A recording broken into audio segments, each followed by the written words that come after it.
I learned something about the Alaskan wilderness that night. If you ever camp alone in these woods, never trust the man who smiles without his eyes, because if you do, you may never leave alive.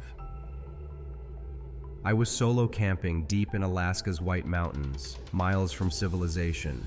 The first 2 days were pure peace, just me, my campfire, and endless silence. But on the third day, something changed. While cooking lunch, I saw movement. A man emerged from the trees. No sound, no footsteps, just appeared.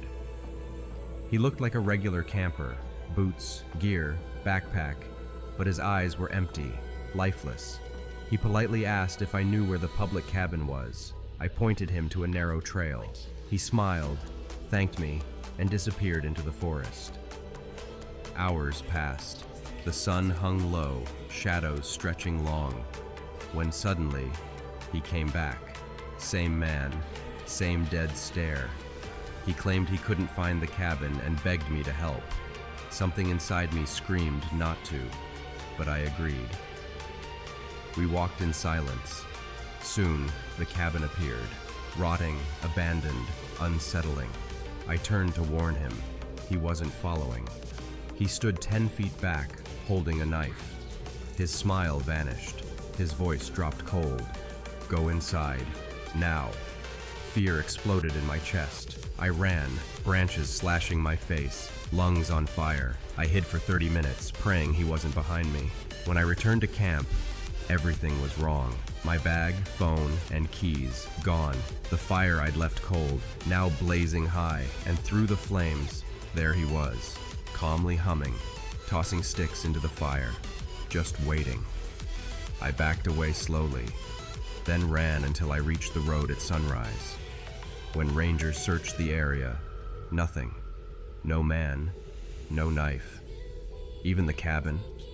They said it's been abandoned for decades. That night still haunts me, because every time I close my eyes, I swear I still see him, waiting for me in the woods.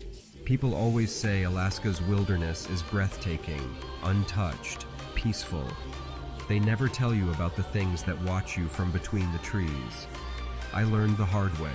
If you're ever alone in those woods, don't trust the man who stands perfectly still, because if you see him once, he's already been watching you for hours.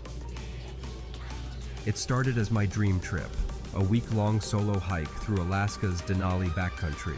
No noise, no people, just raw, untouched nature. I packed light, tent, food, knife, and ventured into the heart of the wild. The first 3 days were perfect. I felt free, alone with the endless forests and the occasional moose tracks. But on day 4, things changed. I woke up to bare footprints circling my tent. Not boots, not animal tracks.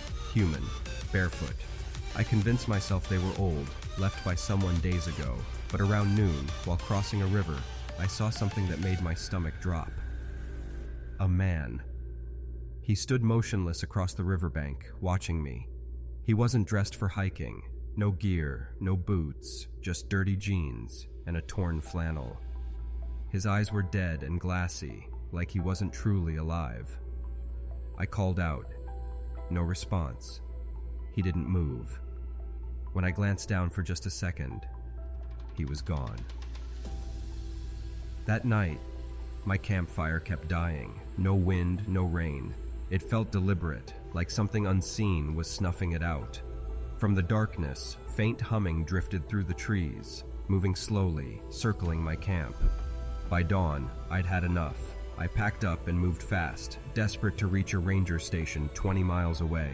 But by midday, I saw him again, far up the trail, standing perfectly still, facing me. I shouted, demanded to know what he wanted. No response. When I blinked, he was closer, not walking, just closer. Fear took over. I left the trail, pushing through thick brush, hoping to lose him. Hours passed. The woods darkened. My chest tightened with dew. Red. I finally stumbled into a small clearing and froze. There, in the center, was my tent. The same one I left miles behind that morning, set up exactly as before, and kneeling in front of it, he was waiting. softly humming, crouched low, clutching something metallic, a knife. I slowly backed away, praying under my breath. My boot snapped a branch, his head whipped toward me, unnaturally fast, like an animal scenting prey. I ran, tearing through the forest, heart slamming, lungs on fire. Behind me, the humming grew louder, closer, but I never saw him give chase.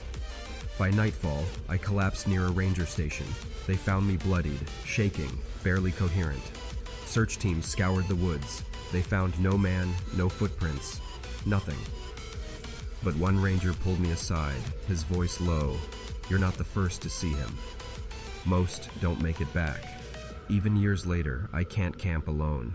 Because when the night grows silent, when the fire flickers out, I swear I hear faint humming in the trees, and I know he's still waiting for me in the woods. They say the forest doesn't keep secrets, but in Alaska, some secrets don't want to be found. If you ever see a man in the woods standing by your campfire, humming a lullaby you don't know, run. Because if you hear him once, you'll hear him for the rest of your life. I was traveling through Tongass National Forest, one of the largest stretches of wilderness in Alaska. I'd planned a 5-day camping trip, solo, to clear my head and photograph wildlife. For the first 2 nights, everything was perfect. The woods were quiet, untouched, almost comforting. But on the 3rd night, that comfort twisted into something else. I was sitting by the fire when I heard footsteps, slow, crunching leaves. I grabbed my flashlight, expecting a bear or maybe another hiker, but instead, I saw a man. He was tall, thin, with a long, dark coat despite the summer warmth. His hair hung in greasy strands, face pale as moonlight. But what froze my blood were his eyes, glassy, unfocused, like he wasn't really looking at me, but through me. He didn't speak, didn't blink. He just stood at the edge of the firelight, humming softly. I asked him who he was. Nothing. I offered him food, water, no response. I finally shouted, voice shaking, "Leave or I'll call the rangers." That's when he smiled. Not a friendly smile. Something wrong. Too wide, too sharp. And then he stepped back into the darkness without a sound. That night, every time I closed my eyes, I heard him humming, always faint, always circling. By morning, my campsite was disturbed. My tent zipper open, food scattered, firewood moved into the shape of a cross. I packed fast, deciding to cut the trip short. I hiked hard, but after hours, I stumbled into my own campsite again. Same fire pit, same broken log I used as a seat. It made no sense. I'd been walking straight, and then I saw him, standing by my tent, hands folded behind his back, waiting. This time, when I shouted, he moved. Not toward me, but around me, fast, circling the trees with that same haunting hum. My heart hammered as I ran blindly through the forest, branches clawing at my face. I didn't stop until I reached a ranger cabin near dusk. They searched the area but found nothing, no footprints, no sign of anyone else out there. One old ranger, face pale, told me quietly, "That trail's cursed. Folks say a man died out there decades ago, keeps wandering the woods, looking for company." I never returned to Tongass, but at night, in the stillness of my own home, sometimes I wake to faint humming outside my window. And I know he's still waiting for me in the woods.